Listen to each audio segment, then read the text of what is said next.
Olá pessoal, bem-vindo a mais um podcast de história.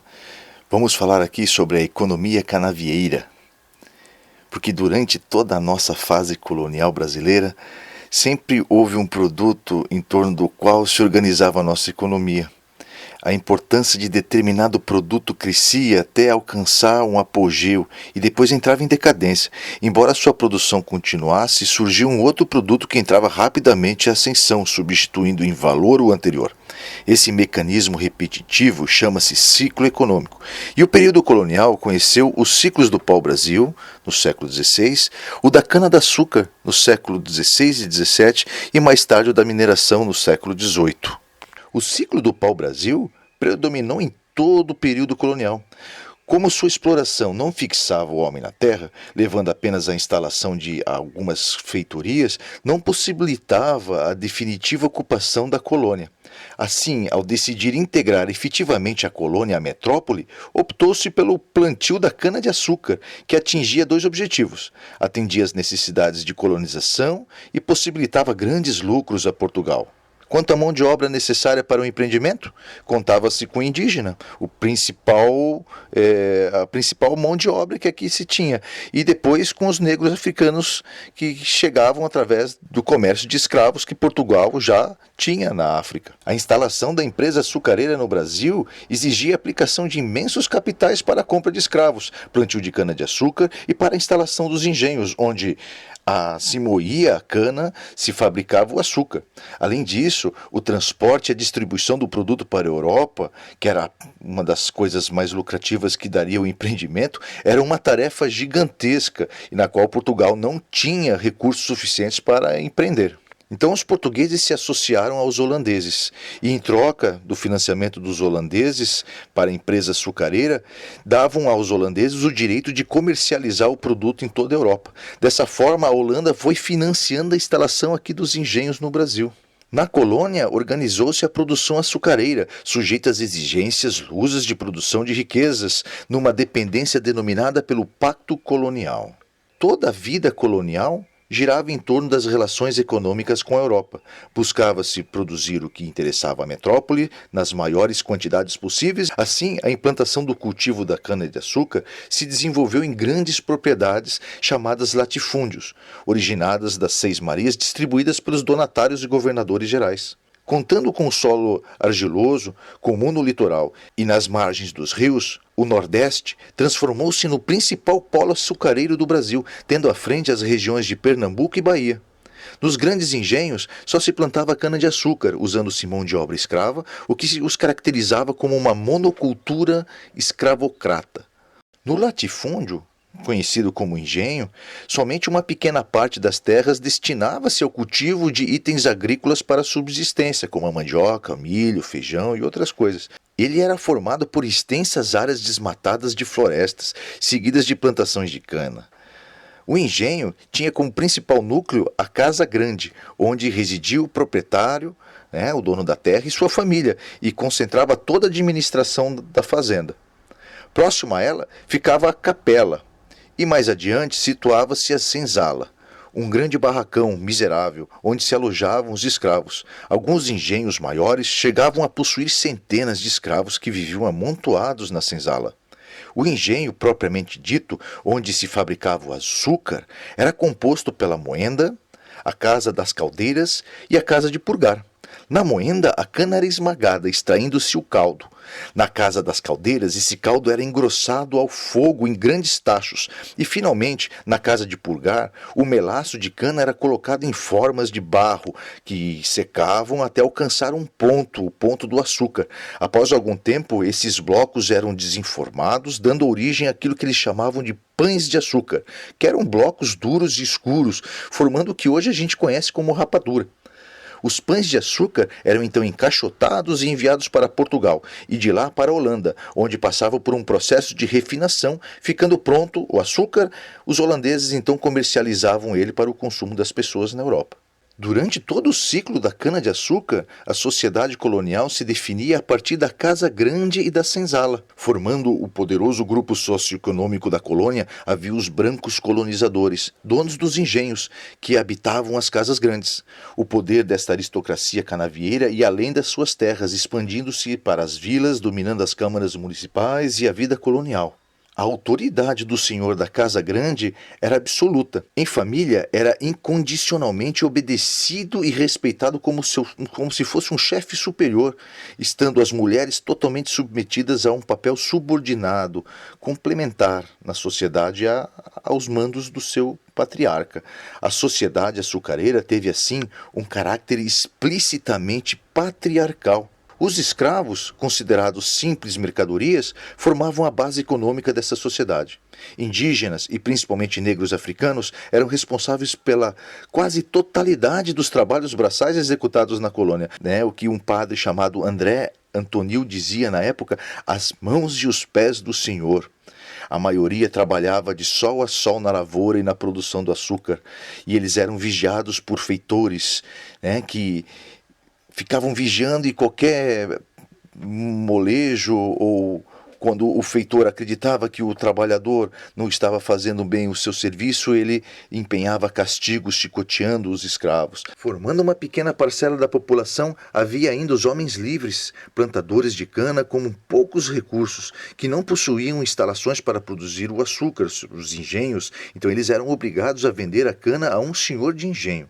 A essa camada intermediária pertenciam também os feitores e capatazes, além de comerciantes, artesãos, padres, militares e outros funcionários públicos, moradores das poucas vilas e cidades daquela época. Durante o século XVI e início do século XVII, o Brasil tornou-se o maior produtor de açúcar do mundo, gerando imensas riquezas, formando uma elite açucareira em todo o nosso país, de grandes latifundiários e que geraram muita riqueza também para Portugal e para os holandeses. Ostentando a sua opulência, os senhores de engenho do Nordeste importavam da Europa desde roupas, alimentos até louças e objetos de decoração. Como consequência, a maciça importação de mercadorias europeias e da participação dos holandeses e portugueses no comércio de açúcar, quase toda a riqueza gerada por esse ciclo econômico foi desviada na colônia para as áreas metropolitanas, caracterizando assim as condições do pacto colonial e garantindo a nossa posição de país subdesenvolvidos até os dias de hoje. Embora a economia do período colonial ela tenha se baseado num único produto, que era a cana-de-açúcar, que concentrava quase que completamente o interesse e as atividades de toda a colônia, havia algumas atividades secundárias que eram realizadas para complementar as necessidades daquela sociedade.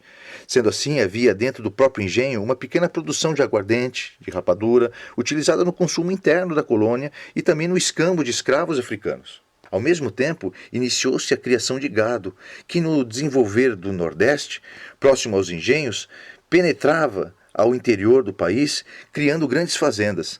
Sendo uma atividade complementar, a importância comercial da criação de gado era muito menor que a da produção açucareira. Além de servir para mover as moendas e transportar o açúcar, o gado era fonte de alimentação e fornecia o couro, que era usado na confecção de roupas, calçados, móveis e outros utensílios na colônia. Na criação de gado quase não havia escravos, predominando o trabalho livre, principalmente dos indígenas. O gado era criado de forma extensiva, ou seja, solto nas terras, sempre à procura das melhores pastagens. Dessa forma, o gado penetrou pelo interior, alcançando já no século XVII regiões do Maranhão, do Ceará, ao norte e mais ao sul, às margens do Rio São Francisco.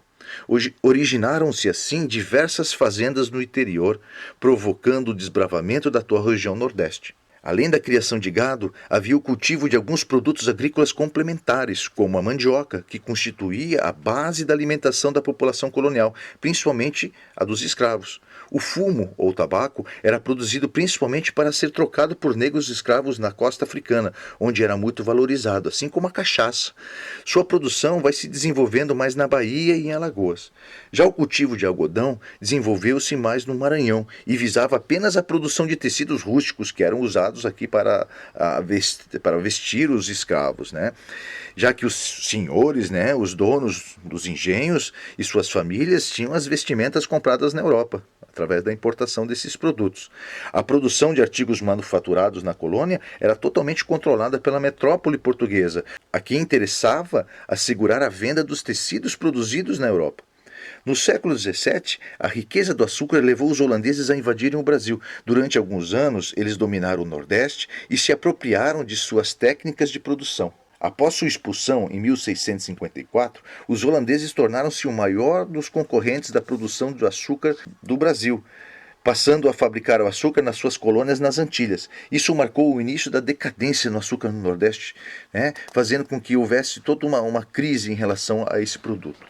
A colonização portuguesa no Brasil, assim como a espanhola na América, realizou-se com base no pacto colonial, produzindo riquezas que quase nunca ficavam nas áreas coloniais. Ao mesmo tempo, para viabilizar a produtividade e o domínio colonial, as metrópoles definiam o tipo de propriedade, a forma de produzir e de controle da produção, resultando daí uma economia a uma organização social que espelhavam a dominação e a dependência com a metrópole. No Brasil, como na América Espanhola, só se podiam atender às exigências metropolitanas, sem acumular capitais para um desenvolvimento interno, transformando a América Latina, então, num conjunto de colônias de exploração. Situação muito diferente aconteceu com a América Inglesa, em cuja colonização, iniciada a partir do século XVII, teve como principal objetivo o povoamento. Para o norte da América, na colonização inglesa, foram enviados colonos que tinham interesses de se instalarem para a produção agrícola e sobrevivência. A colonização inglesa fundou 13 colônias,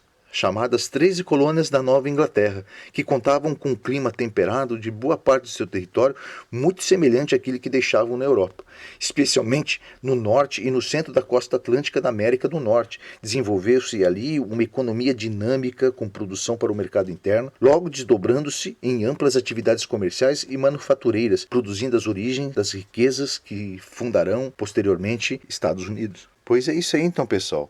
Vale ressaltar aqui que a economia colonial brasileira, então, ela foi cíclica, tendo sempre um produto predominante. O primeiro foi o pau-brasil, depois foi a cana-de-açúcar, seguida da mineração.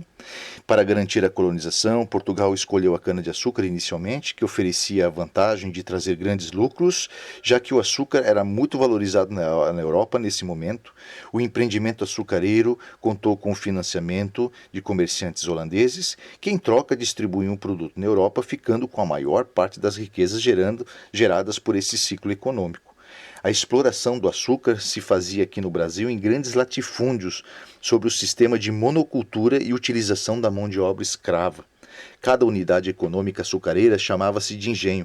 O núcleo do engenho era a casa grande, onde ficava o senhor, sua família. Na senzala viviam os escravos. O engenho, propriamente dito, era formado pela moenda, casa das caldeiras e casa de purgar. A sociedade açucareira era basicamente formada pelos senhores de engenho e pelos escravos, havendo uma pequena parcela de homens livres. O Brasil foi o maior produtor de açúcar do mundo até o início do século XVII. Apesar do predomínio da produção do açúcar, outras atividades complementavam a economia colonial desse período, como o gado, a mandioca para a subsistência, o fumo para escambo, o algodão para as roupas dos escravos. Em meados do século XVII, a produção açucareira entra em declínio, sofrendo a concorrência da produção antilhana, controlada pelos holandeses expulsos do Brasil. As colônias espanholas e portuguesas na América se caracterizavam por produzir e fornecer as mercadorias para as suas metrópoles, sendo denominadas de colônias de exploração. Já a colonização inglesa, que teve um papel de povoamento, especialmente no norte e no centro da América do Norte, se caracterizava pela produção para o mercado interno, sem estabelecerem uma ligação direta com as metrópoles. E, por ter essa característica, foram denominadas como colonizações de povoamento. Pois é isso aí, pessoal. Até o próximo podcast.